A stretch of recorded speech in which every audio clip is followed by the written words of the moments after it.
Karşıdan yeni il gelir ve sizleri düşünüp yeni ile özel möhtəşəm bir kampanya ettik. Gördüğünüz bir tek bu masanın kıymeti 570 manat idi. Bu masanın üzerinde gördüğünüz masa karışık 65 parça her bir masanın üzerine düzülüp hamısı bir yerde 6 ay ayda 90 manata Manatolya dükkanından elde edebilirsiniz. İçerisinde neler var bir deyirəm. Her birinden gördüğünüzün en möhtəşəm porselenin 6 adet. Her birinden 6 adet. Bakal 6 adet. 6 adet gördüğünüz bu bakaldan. 6 adet bundan. 2 adet külqabı.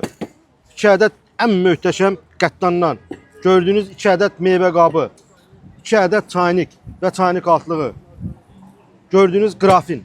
Her bir masanın üzerinde masa karışık 65 parça. Hamısı bir yerde. İndi alırsan 2 ay sonra döyürsən.